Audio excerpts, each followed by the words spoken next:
2025 সালে আইপিএলে নিলামের আগে ভারতীয় ক্রিকেট বোর্ড অর্থাৎ বিসিসিআই বড় আপডেট দিল প্রতিটি ফ্র্যাঞ্চাইজিকে। অর্থাৎ আইপিএলের মঞ্চে প্রায় 10টি ফ্র্যাঞ্চাইজি তারা প্রতিযোগিতায় অংশগ্রহণ করে।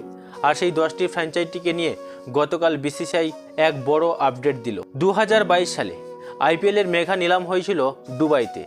আর সেই দুবাইতে আইপিএলের মেগা নিলামের বিসিসিআই পরিষ্কারভাবে জানিয়ে দিয়েছিল যে তারা 4 জন করে প্লেয়ার রিটেন করতে পারবে। অর্থাৎ প্রত্যেকটি ফ্র্যাঞ্চাইজি আইপিএলের মঞ্চে যে 10টি ফ্র্যাঞ্চাইজি রয়েছে বা 10টি টিম কর্তৃপক্ষ রয়েছে, তারা প্রত্যেকটি টিম কর্তৃপক্ষ 4 জন করে প্লেয়ার রিটেন করতে পারবে। অর্থাৎ যে কোনো 4 জন প্লেয়ার তারা ধরে রাখতে পারবে যে কোনো টিম কর্তৃপক্ষ।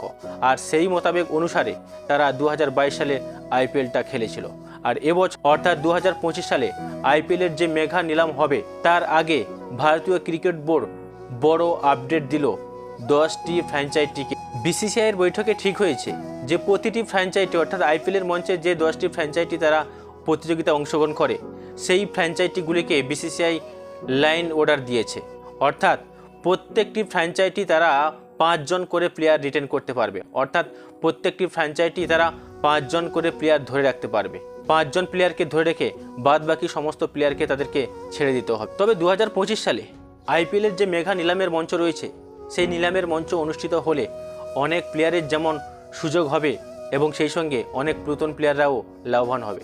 কারণ তারা যে টাকার বিনিময়ে আইপিএলে খেলছিল তার দ্বিগুণ হয়তো বেড়ে যেতে পারে, আবার অনেকের হয়তো কমতে পারে। কারণ ফর্ম অনুযায়ী তাদেরকে আইপিএলের নিলামের মঞ্চ থেকে বিভিন্ন ফ্র্যাঞ্চাইজিগুলো তারা কিনবে। তার ফলে যেমন অনেক প্লেয়ারের সমস্যা হবে, ঠিক তেমন অনেক নতুন প্লেয়ারের আবার আইপিএলের মতন একটা বড় প্ল্যাটফর্মে জায়গা হবে যেখানে তারা নিজেকে প্রতিস্থাপন করতে পারবে এবং সেখান থেকে প্রতিস্থাপন করার ফলে তারা আবার দেশের খেলার সুযোগ পাবে। অর্থাৎ যদি এই আইপিএলের মঞ্চে কোনো প্লেয়ার যদি ভালো ফর্ম ধরে রাখতে পারে তবে ভারতীয় দলে জায়গা পাবে। নতুন প্লেয়াররা যদি ভালো ফর্ম ধরে রাখতে পারে অর্থাৎ আইপিএলের মঞ্চে তারা যখন নিলামের মঞ্চে উঠবে তখন তারা যদি খেলার সুযোগ পায় কোনোভাবে, আর সেই খেলার সুযোগ পেয়ে যদি তারা সেই সুযোগটাকে কাজে লাগাতে পারে তবে তাদের এই আইপিএলের মঞ্চ থেকে ভবিষ্যৎ অনেকটাই উজ্জ্বল হয়ে যায়। কারণ এই আইপিএল এমন একটা মঞ্চ যেখানে অনেক প্লেয়ারের ভবিষ্যৎ গড়েছে। যেমন রিঙ্কু সিংকে গত 2-4 বছর আগে আমরা কেউ চিনতাম না ভারতীয় হিসাবে, কিন্তু যখন আইপিএলের মঞ্চ শুরু হলো এবং সেই আইপিএলের মঞ্চে যখন তিনি কেকেআরে খেলার জন্য সুযোগ পেলেন আর কেকেআর তাকে সুযোগ দিলেন খেলার জন্য, আর এমনই একটা ইনিংসে রিঙ্কু সিং এত সুন্দর 6-এর পর 6 মেরে হারা ম্যাচটি যখন রিঙ্কু সিং জিতে দিয়েছিল, তারপর থেকে রিঙ্কু সিং কিন্তু চর্চায় চলে আসে ভারতীয় ক্রিকেট বোর্ডে।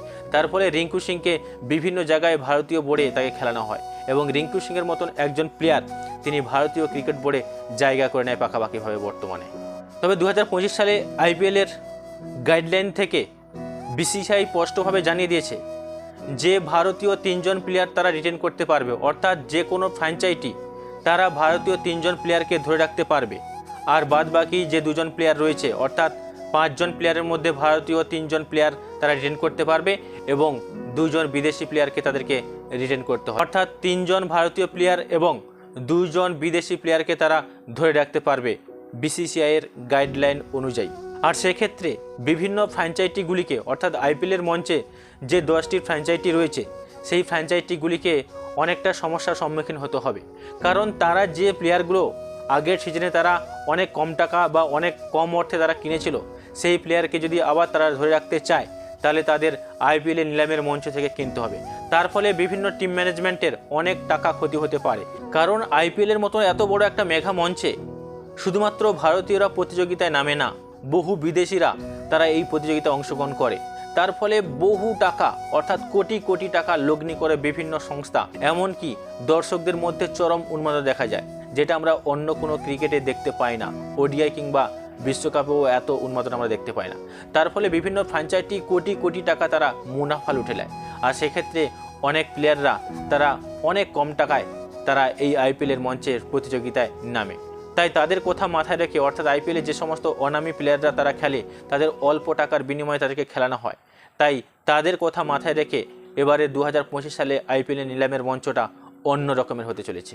বিসিসিআইয়ের গাইডলাইন অনুযায়ী 2025 সালে আইপিএলের মঞ্চে যে 5 জন প্লেয়ারকে তারা ধরে রাখতে পারবে বা রিটেন করতে পারবে, সেক্ষেত্রে কোন কোন টিমগুলি বেশি সমস্যার সম্মুখীন হতে পারে যেমন প্রথমে উঠে আসছে কলকাতা, অর্থাৎ কলকাতা যদি সল্টকে ধরে রাখে কিংবা নারিনকে তারা ধরে রাখে, তাহলে তাদের বিদেশি প্লেয়ার রাসেলকে তাদেরকে ছাড়তে হবে। সেক্ষেত্রে রাসেলকে আবার তারা নিতে পারে, তবে আইপিএলে নিলামের মঞ্চ থেকে। আর সেক্ষেত্রে আইপিএলে নিলামের মঞ্চে আবার যদি রাসেলকে অর্থাৎ আন্দ্রে রাসেলকে যদি তারা কিনতে চায়, তাহলে সেক্ষেত্রে টিম ম্যানেজমেন্টকে অতিরিক্ত বেশি টাকা দিয়ে তাকে কিনতে হবে, নচেত আন্দ্রে রাসেল অন্য কোনো টিম ম্যানেজমেন্টে যেতে পারে। তাহলে সেক্ষেত্রে এই সমস্ত দিক কথা ভেবে আমরা বলতে পারি আইপিএলের প্রথম টিম হিসেবে কেকেআর অনেকটা সমস্যার সম্মুখীন হবে বলে আমাদের ধারণা। অপরদিকে আরেকটি গুরুত্বপূর্ণ টিম ভারতবর্ষের মধ্যে যে আইপিএলে প্রতিযোগিতায় অংশগ্রহণ করে, মুম্বাই ইন্ডিয়ান্সকেও অনেকটা সমস্যার সম্মুখীন হতে হবে, কারণ তারা ধরে রাখতে পারবে মাত্র 3 জন ভারতীয় প্লেয়ার। আর আমরা সবাই জানি সবথেকে ইন্টারন্যাশনাল ক্রিকেট ভারতীয় হিসেবে মুম্বাই ইন্ডিয়ান্সে অনেক প্লেয়ার রয়েছে। আর এই প্লেয়ারগুলো যদি মুম্বাই ইন্ডিয়ান্সকে ছেড়ে দিতে হয়, যেমন রোহিত শর্মা, জসপ্রীত বুমরা, সূর্যকুমার যাদব, হার্দিক পান্ডিয়া, এত ভালো ভালো 4-5 জন প্লেয়ার রয়েছে, এবং ঈশান কিষান, কাকে ছাড়বে আর কাকে ধরে রাখবে, এটাই সবথেকে মুম্বাই ইন্ডিয়ান্সের কাছে বড় চ্যালেঞ্জিং বিষয় হয়ে গেছে। কারণ বিসিসিআইয়ের গাইডলাইন আপনাকে মানতেই হবে, আর সেই গাইডলাইনে তুমি সর্বোচ্চ ভারতীয় 3 জনকে ধরে রাখতে পারবে, আর সমস্ত বাদবাকি প্লেয়ারগুলোকে অর্থাৎ ভারতীয় বাদবাকি প্লেয়ারগুলোকে তাদেরকে রিটেন করতে হবে। আমরা জানি বিদেশি প্লেয়ারের ক্ষেত্রে মুম্বাই ইন্ডিয়ান্সের অতটা সমস্যা হবে না, কারণ আমরা জানি যে বিদেশি প্লেয়ার মুম্বাই ইন্ডিয়ান্সে এত ভালো ভালো প্লেয়ার নেই যে তাদেরকে ছেড়ে দিলেও মুম্বাই ইন্ডিয়ান্সের ক্ষতি হয়ে যাবে, এমনটা তা নয়। কিন্তু ভারতীয় প্লেয়ার যেহেতু তাদেরকে 3 জন ধরে রাখতে হবে, সেক্ষেত্রে মুম্বাই ইন্ডিয়ান্স অনেক সমস্যার সম্মুখীন হতে হবে।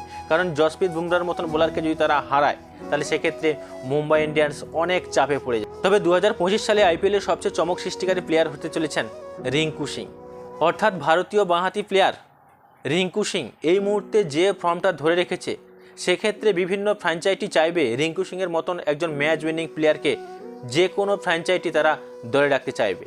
আর কলকাতা কি রিঙ্কু সিংকে ছেড়ে দেবে, এ প্রশ্নও কিন্তু উঠে আসছে, কারণ 3 জন ভারতীয় প্লেয়ারকে তাদেরকে ধরে রাখতে হবে। তার মধ্যে শ্রেয়াস আইয়ার তো রয়েছে ক্যাপ্টেন হিসাবে, আগের বারে 10 বছরের খরা কাটিয়ে তিনি আইপিএলের মঞ্চে কেকেআরকে চ্যাম্পিয়নের শিরোপা অর্জন করে দিয়েছে, তার ফলে স্বাভাবিকভাবেই তারা শ্রেয়াস আইয়ারকে ধরে রাখবে।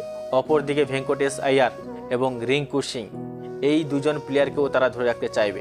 সেক্ষেত্রে রিঙ্কু সিংয়ের ডিমান্ড এবারের আইপিএলে অনেকটাই বেড়ে যাবে বলে আমাদের ধারণা।